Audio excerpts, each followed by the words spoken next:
good afternoon. Welcome to another episode of A Walk in My Shoes. This is Dan Vazquez, and today I have the honor to introduce our very special guest. His name is Robert Reed. He is the founder of Partnership Financial. I was the founder of Reed Financial. Reed Financial at the beginning. And then it turned into... after about 12 years, I merged my firm with actually the woman who ran another firm called Partnership, who were my financial planners. So, yeah. Well, we're excited. Robert, thank you for being here. And today our discussion is about finances. Right. And we are eager to hear your story. Tell us about where it started and different pointers of what it takes to organize your finances. Right. I'm retired now, but I was a personal financial planner, which means that I worked with individuals. I didn't work with companies and that type of stuff.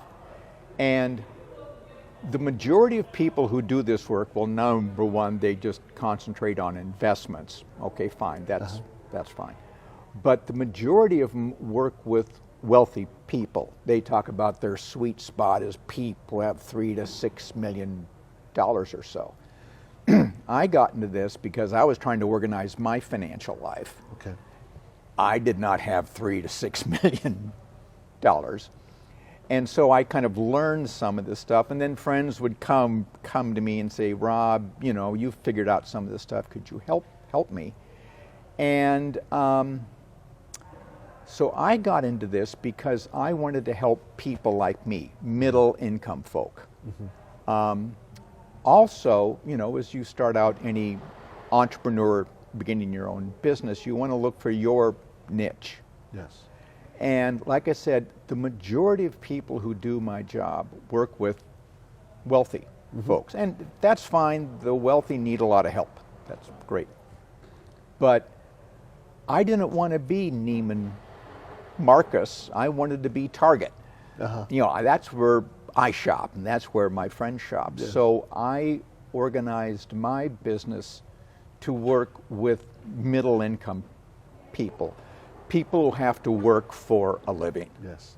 And Robert, this is such an important aspect of life because finances cause so much struggle, so much stress in people's lives. So this is so interesting.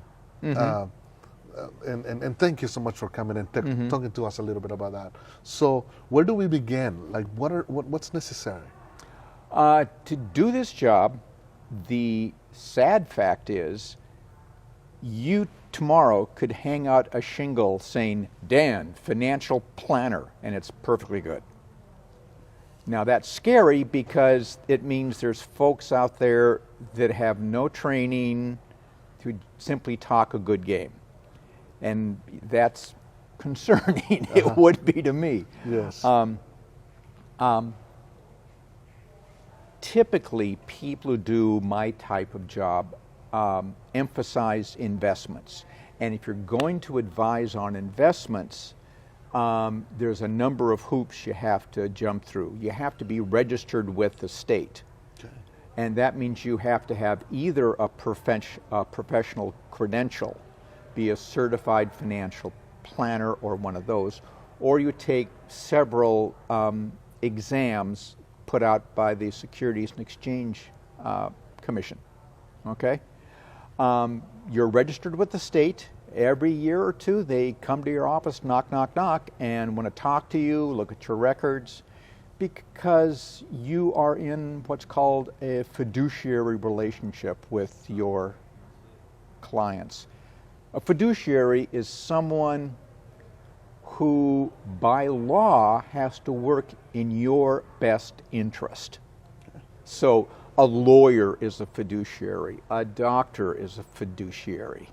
And they do this because they're dealing with something really complex and something that you couldn't really judge if they're doing a good job or not. So that's that part of it, the investment part. Planner goes beyond that. So for example, in my firm and the firm that I merged with, we did investments, of course, but we also advise people on insurance, you know, home, life, auto, how much home insurance you should have, how much life insurance you should have. We did their taxes for them and did tax planning for them, estate planning. Basically, we told our clients if they worked with us, we wanted to be their go-to guys for anything financial. Now, they may come to us with something that was beyond our competence. That's fine. We would find someone who was competent to work with them on that. For example, I can't write a will. I'm not an attorney. I can recommend an attorney. I can talk to you about what you should consider for your will. So that's basically what we did. That's amazing, and so needed, as I was mentioning earlier. How did you find the passion to do this? I started out as a professor at OSU, and my wife was teaching at OSU too, and it was our first real job out of grad school. And so, like any real job, you get there and you go, well, they say they have this retirement program, and it's called a 403B. Well, what does that mean? There's all these investments. What am I supposed to do? There's these insurance options given by the school. I don't know what it's anytime you start a new job, you have to make all these decisions on this stuff. So I got irritated, I guess, because I thought, well, I have a PhD. I should be able to do this stuff. So I took about 6 months and, kind of figured out the simple stuff, and I could do that. And then, we would be at faculty events, and friends would come up and say, Rob, I heard you figured out our 403B. Could you help me with that? So, I helped out some friends for free, just their friends. And it got to the point where I wasn't going to teach at OSU any longer, and kind of figuring out what to do next. And my wife said, dear, these people say they'll pay you to help them. Why don't you look into that? And that's how I got into this. What are some of the stories that you go to when people ask you about success stories? Or one of the first things I learned when I had my own firm was never to judge the people as they walked in the door. Because I had people who wanted to work with me, and they lived in wealthy neighborhoods, and they had 3 cars and a boat and all whatnot, and they had a mountain of debt, living way beyond their means. Wow.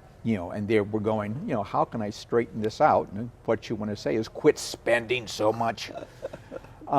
But then I would have one of my favorite clients, for example. They were getting near retirement. She was a grade school teacher. He taught shop. And they had a very healthy portfolio, thank you. And they lived well, and they did the things they wanted to do. So I learned right off the bat, you don't know until you start talking to folks, what's going on. The fact is, most people are uncomfortable talking about their personal finance. Yes. And I think it's because a lot of people are kind of ashamed because they haven't done as well as they think they should have done. And some people, of course, are just really wary about, are you trying to sell me something that I don't need, which is perfectly reasonable. So that's, the type of stuff I would do. Like I said, I worked with folks who worked for a living. What are some of the most important lessons that you've learned working with finances, and especially, let's say you're talking to an 18, 16-year-old, and they want to get their finances in order. What should they look for? Well, one of the first things you want to do is, it's interesting. Everyone knows how much they earn. How much you make? I make X amount a year. What do you spend it on? Just the big chunks, not I don't know. It just goes. Yeah. So one of the first things you want to do is, where do you spend your cash? Mm-hmm. Lots of times I would work with folks and they would say, we just don't have enough money at the end of the month. And so we'd go, okay, fine, let's find out what you're spending on now. Mm-hmm. And we would do that, and we would, typical example. Well, you have subscriptions to HBO Plus, to Hulu, to Netflix, you're spending $130 a month on this. How many of those do you watch? Uh-huh. Well, not that many, actually. Every year, for example, I go through and just run through my subscriptions. Uh-huh. And quite often I go, gee, I got this subscription because I wanted to watch that show, but that show is over, and why am I spending $10 a month, $120 a year yes. on this thing that I don't use anymore? Yes. So, that would be the typical type stuff. The typical stuff, too, is, like I say, you start a job and you have to make all these decisions about their retirement plan, the offerings they have for life insurance and all the rest. And you need help. Yes, absolutely. This is so interesting. And I was having a conversation with someone last week about, the topic of how finances are changing with the digital money currency now, and how most of the places now you're able to spend your money virtually, where you don't physically see the dollar bills going down, and how you don't feel it. It doesn't hurt as much, because right. I remember my first job, I'm getting paid in cash, and as I'm spending it, I can see my wallet getting thinner and thinner, right. and it hurt. Now, 99% of my expenses are virtual. It doesn't hurt as much. Oh, no. What are the dangers of this? That's a friend of mine used to say, would point out, if you go to a casino, they don't let you pay with cash. They give you little pieces of plastic. Yeah. Why? Because that's a little blue plastic disc. That is not a $100 bill. Right. So in fact, when we would have people who would overspend all the time, quite often, you're right, it was about they just didn't realize they were spending it. And so we'd say, you know what, for a month, pay everything in cash. And they would come back and they would go, gee, I'm getting my daily latte, and that's $5. And well, gee, at the end of the month, that's $150 on lattes. Never thought of it that way before, because I just tapped my and away I would go. Yeah. No, you're right about that. A good thing about the digital age, it's a lot easier now to track how you're spending your cash. You look at your bank statement and credit card bill, and that's it. And there's all sorts of apps that you can download that stuff too, and it'll break it up for you. And so it's a lot easier to find out, where is my cash going? Yes. And do I want it to go there? Yes. A good example, let's take the $5 latte.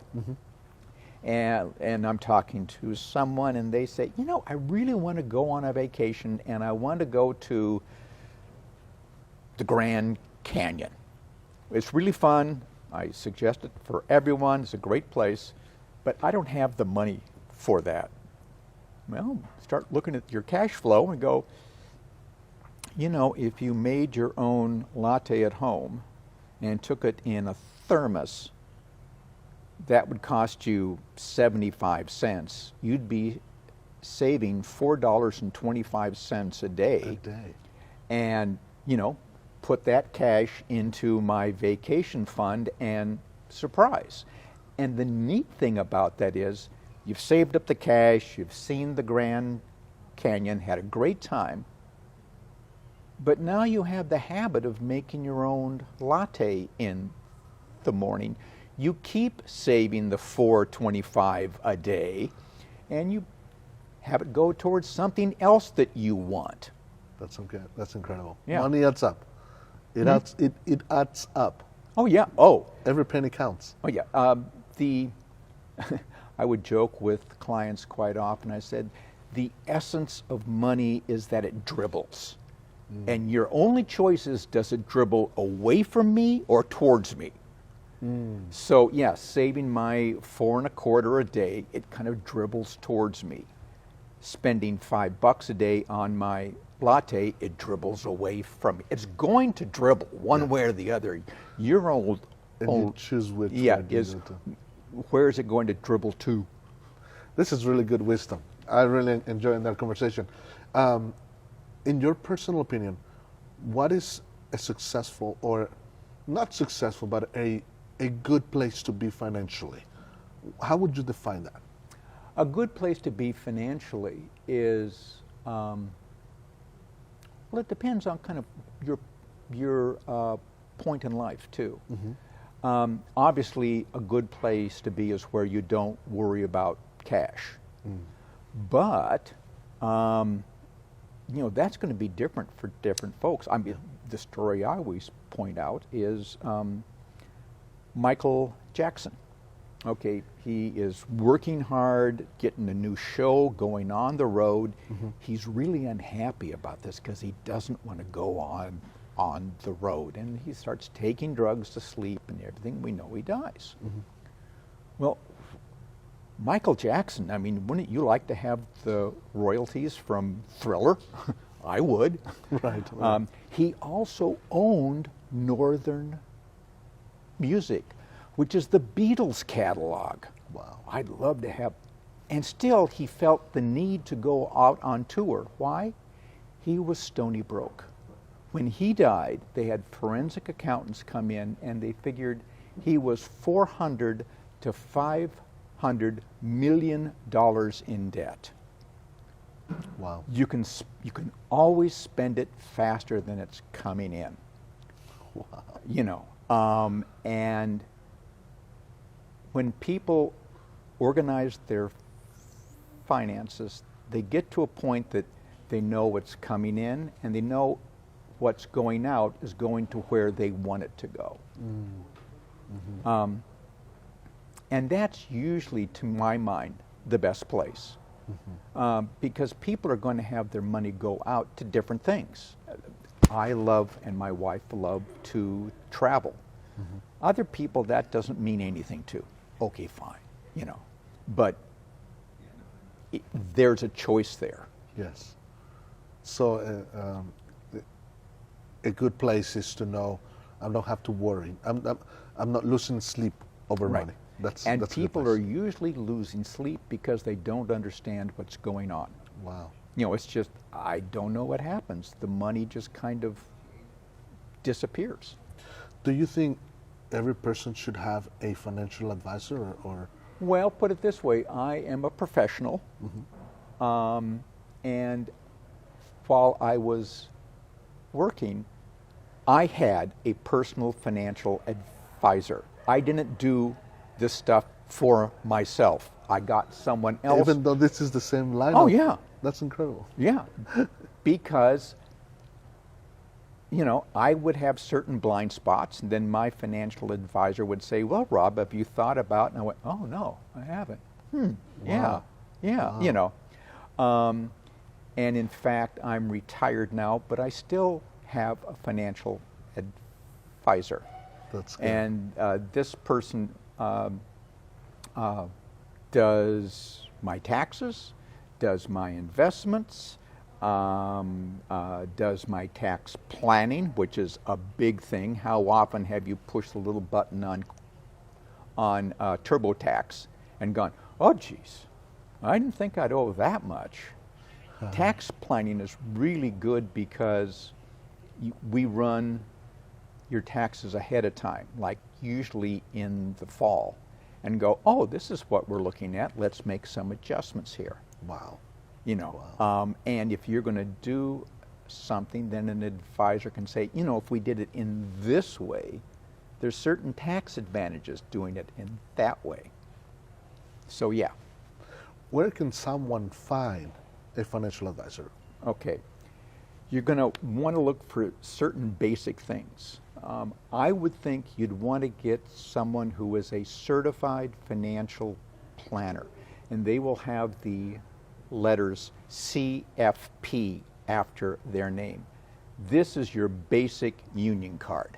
Okay. It means you've had classes in insurance, investment, taxes, the whole thing.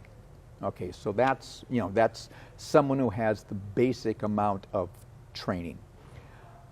I personally think an important thing to do is to find someone who is, they call it fee only. That means you pay them directly. People work for who pays them. If you have a financial question and you go to the bank, well, the nice young lady at the bank is working for the bank. The bank pays her. Right. So, if you go to her and say, gee, Aunt Edna died and she left me $5,000 and I want to start an IRA, I'm going to do this right.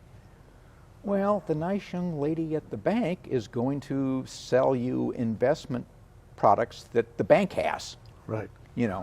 She's not going to say, gee, I think actually the best thing for you to do is this. No, she's paid by the bank. So if you get a fee-only planner, they work with you. Mm.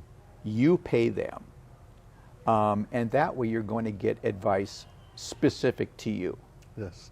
I explain it sometimes that you want to get a new car. So you go to a Ford dealership. The salesman is not going to say, I think what you really need is a Toyota, and there's a Toyota place down the street, and go. Not. Of course not. That's if they not do, his they're job. not a good one, right? That's not his job. His job is to sell Fords. Right. He may sell you the best Ford for your needs on his lot, but that's what he has to sell. So if you get a fee-only planner, and these people usually belong to an organization called NAPFA, N-A-P-F-A, the National Association of Personal Financial Advisors. And this is the national organization of fee-only folks. You're going to pay some cash, but for that, you're going to get advice that is in your best interest. That's fantastic. Robert, I'm really enjoying this conversation, and I'm so thankful that you were willing to come to the show today and to tell us a little bit about it. I mean, it's a whole world of finances. Yeah. We haven't even scraped the surface of it, but this is so good, and hopefully we can bring you back again and you can tell us more details on that. Also, I wanted to mention, we are so thankful for the work that you're doing as a volunteer with the Columbus Literacy Council. Now you're in the second term teaching ESOL students. Right. And it's just fantastic. Thank you so much for your volunteer work that you do. Oh, I'm happy to do it. Is there any other advice you would like to say to our audience today as far as finances is? I think what I said before, people are nervous about money because they really don't understand what's happening with theirs. Educate yourself. It's as simple as that. I am a huge supporter of the Columbus Public Library. There's all sorts of books and magazines there on personal finance. They don't cost you anything, so that's a good financial thing right there. And just read up. Most people don't need anything really exotic. When you get to be rich, yes, you do. But for you and me, no, we don't. Right. You just need standard advice. And that's where I would start. That's awesome. Thank you. Okay. Thank you, Robert, so much. I really appreciate your time and the information, the wisdom, and it was just fantastic. Great. So we hope to see you again here soon and welcome my shoes. Thank you. Okay, great. Well, we come to the end of our program today. Thank you so much for watching, and we can't wait to see you again next Wednesday on A Walk in My Shoes. Have a great week.